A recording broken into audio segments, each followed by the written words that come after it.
आज हम बात करेंगे फंक्शन ऑफ किडनी के बारे में। ठीक है जी। अब जैसा कि आप इस टॉपिक के नाम से अंदाजा लगा सकते हैं कि जो हमारे पास किडनी है, जो गुर्दा है, उसका फंक्शन क्या है। तो किडनी का जो फंक्शन है बहुत ही सिंपल है, दैट इज ब्लड फिल्ट्रेशन। अब कहने में ब्लड की फिल्ट्रेशन या ब्लड को फिल्टर करना या साफ करना ये बहुत एक आसान बात है, लेकिन अगर देखा जाए तो किडनी जो है ये फंक्शन जो परफॉर्म करती है उसमें जो है काफी सारे उसके ऑर्गन्स जो हैं वो क्या होते हैं, ऑर्गन या ऑर्गेनेल्स जो उसके हैं वो इन्वॉल्व होते हैं। तो इसी तरह हमारे पास एक जो फंक्शन है किडनी का वो इससे परफॉर्म करती है, उसका एक स्पेशल यूनिट है जिसे जी हम कहते हैं नेफ्रॉन, और नेफ्रॉन की तस्वीर आप अपनी स्क्रीन पे देख सकते हैं। तो नेफ्रॉन हमारे पास क्या है, ये एक फंक्शनल यूनिट है किस चीज का, किडनी का। ये जी हमारे पास एक डायग्राम है जिसमें आप देख सकते हैं हमारे पास किडनी मौजूद है। हमने एक किडनी के एक स्पेसिफिक एरिया को क्या किया है, मैग्नीफाई किया। ठीक है जी। स्पेसिफिक एरिया को हमने नाम दिया था रीनल पैरामिड का अपनी पिछली वीडियो में। तो रीनल पैरामिड में हमारे पास बहुत सारे नेफ्रॉन जो है वो मौजूद हैं, तकरीबन 1 मिलियन के करीब एक किडनी में हमारे पास 1 मिलियन नेफ्रॉन मौजूद होते हैं। तो अगर हम नेफ्रॉन को मैग्नीफाई करें तो आप देख सकते हैं कि ये हमारे इसके पास जो स्ट्रक्चर है वो क्या क्या है।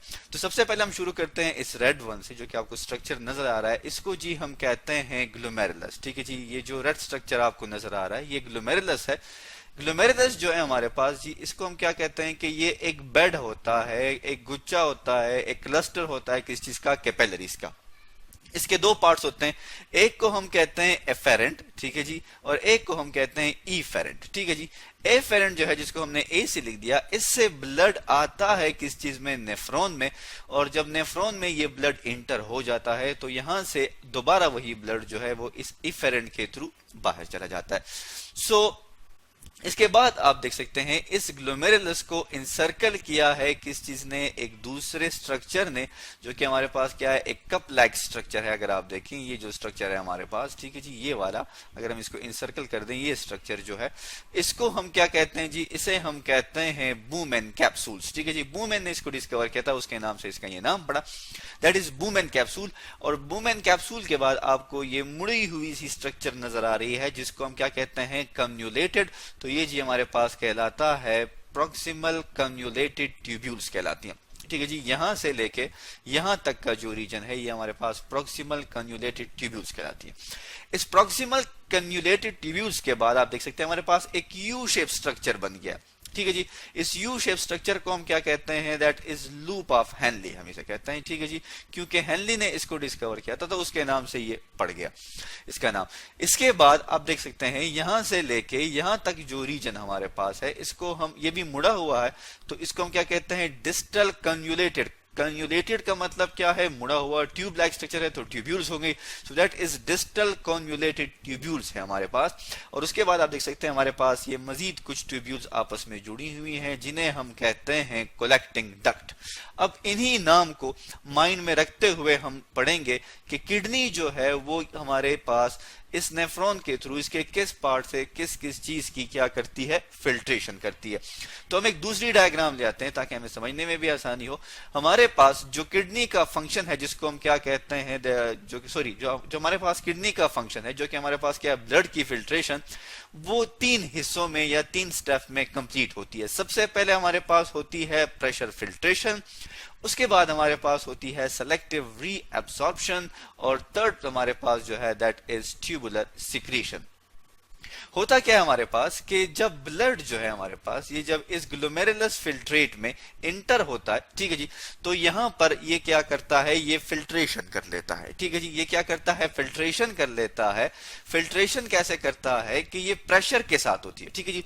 प्रेशर के साथ क्या है कि जब ब्लड आता है इस ट्यूब में, ठीक है जी, तो इन कैपिलरीज में क्या करता है, तो वो प्रेशर अप्लाई करता है इन कैपिलरीज की वॉल्स पे।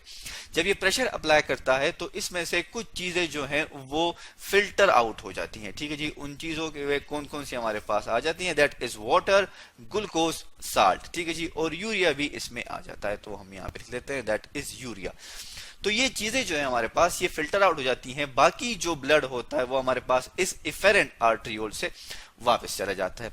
तो ये वाटर, ग्लूकोज, साल्ट और यूरिया हमारे पास एक स्ट्रक्चर या एक हमारे पास लिक्विड बनाती हैं या एक फिल्ट्रेट बनाती हैं, जिसे हम क्या कहते हैं, ग्लोमेरुलस फिल्ट्रेट कहते हैं। ये ग्लोमेरुलस फिल्ट्रेट जो है, चूंकि इसको इस ग्लोमेरुलस ने क्या किया, फिल्टर किया, सो दैट्स व्हाई इसे क्या कहते हैं, ग्लोमेरुलस फिल्ट्रेट। ये अब हमारे पास इस रीजन में, जिसको हमने नाम दिया था प्रॉक्सिमल कन्जुलेटेड ट्यूब्यूल्स का, उसमें से ये गुजरेगा। तो प्रॉक्सिमल कन्जुलेटेड ट्यूब्यूल को मैं यहां पे लिख लेता हूं प्रॉक्सिमल कॉन्जुलेटेड ट्यूब्यूल, पीसीटी से, ठीक है जी, that is loop of Henle, इसको हम एलएच से लिख लेते हैं। ये डिस्टल कॉन्जुलेटेड ट्यूब्यूल, इसको हम डीसीटी से लिख लेते हैं। तो इनमें हमारे पास क्या होगी, सेलेक्टिव रीएब्जॉर्प्शन होगी। तो अब सवाल ये पैदा होता है कि हमारे पास यहां पर जो सेलेक्टिव रीएब्जॉर्प्शन है वो किन चीजों की होगी। तो दोबारा जो है हमारे पास ये जो हमने यहाँ पे लिखे हैं, हम इसको दोबारा लिख लेते हैं कि ये वाटर, ग्लूकोज और साल्ट जो है हमारे पास, ये क्या होंगे, इनकी रीएब्जॉर्प्शन हो जाएगी, ठीक है जी। तो अब इनकी क्या होगी, रीएब्जॉर्प्शन। क्यों होगी रीएब्जॉर्प्शन या कहां पे होगी, तो हम ये कहते हैं कि हमारे पास ये जो क्या है, नेफ्रॉन है, इसको इंसर्कल किया होता है किस चीज ने, कैपिलरीज ने। बिल्कुल इसी तरह जिस तरह हमने ये इसके ऊपर कैपिलरीज ड्रॉ कर ली, तो ये कैपिलरीज क्या करती हैं, इसमें दोबारा वापस हमारे पास जो ये वाटर वगैरह है, ये क्या हो जाएंगी, इंटर हो जाएंगी ब्लड में। तो अब ये कुछ प्रोसेस के थ्रू इनकी रीएब्जॉर्प्शन होती है, क्योंकि ये सेलेक्टिवली है। मतलब क्या है कि कुछ सेलेक्टेड चीजें हमारे पास क्या होंगी, रीएब्जॉर्ब होंगी। साल्ट के लिए हम ये कहते हैं कि ये हमारे पास एब्जॉर्ब होता है एक्टिव ट्रांसपोर्ट से। एक्टिव ट्रांसपोर्ट किसे कहते हैं जी, एक्टिव ट्रांसपोर्ट हमारे पास वो प्रोसेस है जिसके थ्रू कोई भी चीज कम कंसंट्रेशन से लोअर कंसंट्रेशन से हाई कंसंट्रेशन में जाती है, किसकी मदद से, एनर्जी की मदद से। इसे हम क्या कहते हैं, एक्टिव ट्रांसपोर्ट कहते हैं। और वाटर जो है हमारे पास, ये जी जाता है ऑस्मोसिस के थ्रू। ऑस्मोसिस क्या है, ऑस्मोसिस है from the region of higher concentration to the region of lower concentration across the membrane, ठीक है जी। और ग्लूकोज जो है हमारे पास, ये किसके थ्रू जाता है, ये जी हमारे पास जाता है डिफ्यूजन के थ्रू। और डिफ्यूजन हमारे पास क्या है, ये भी है from the region of higher concentration. Molecules की जो है हमारे पास, वो क्या होते हैं, जब वो हाई कंसंट्रेशन पे होते हैं और वो लोअर कंसंट्रेशन में जाते हैं, लेकिन इसमें हमारे पास मेम्ब्रेन यूज नहीं होती। तो ये चीजें हमारे पास क्या हो जाती हैं, इनकी रीएब्जॉर्प्शन हो जाती है। कहां पर, इस प्रॉक्सिमल कॉन्जुलेटेड ट्यूब्यूल्स में। इसके बाद ये फिल्ट्रेट जो है हमारे पास, ये आ जाता है लूप ऑफ हेनली के पास। अब लूप ऑफ हेनली में हमारे पास दो लूप्स हैं, एक को हम कहते हैं डिसेंडिंग लूप और एक को हम कहते हैं असेंडिंग लूप। डिसेंडिंग लूप में हमारे पास मोस्टली जो एब्जॉर्प्शन होती है वो किस चीज की होती है, दैट इज वाटर, H2O की होती है। और असेंडिंग लूप में हमारे पास जो NaCl है वो रीएब्सॉर्ब हो जाता है। इसके बाद हम बात कर लेते हैं किस चीज की, डिस्टल कन्जुलेटेड ट्यूब्यूल्स की। इसमें फिर हमारे पास अगेन जो है रीएब्सॉर्प्शन हो जाएगी किस चीज की, वाटर की, दैट इज H2O। तो ये चीजें हमारे पास हो जाती है। अब थर्ड स्टेप है दैट इज ट्यूबुलर सिक्रीशन।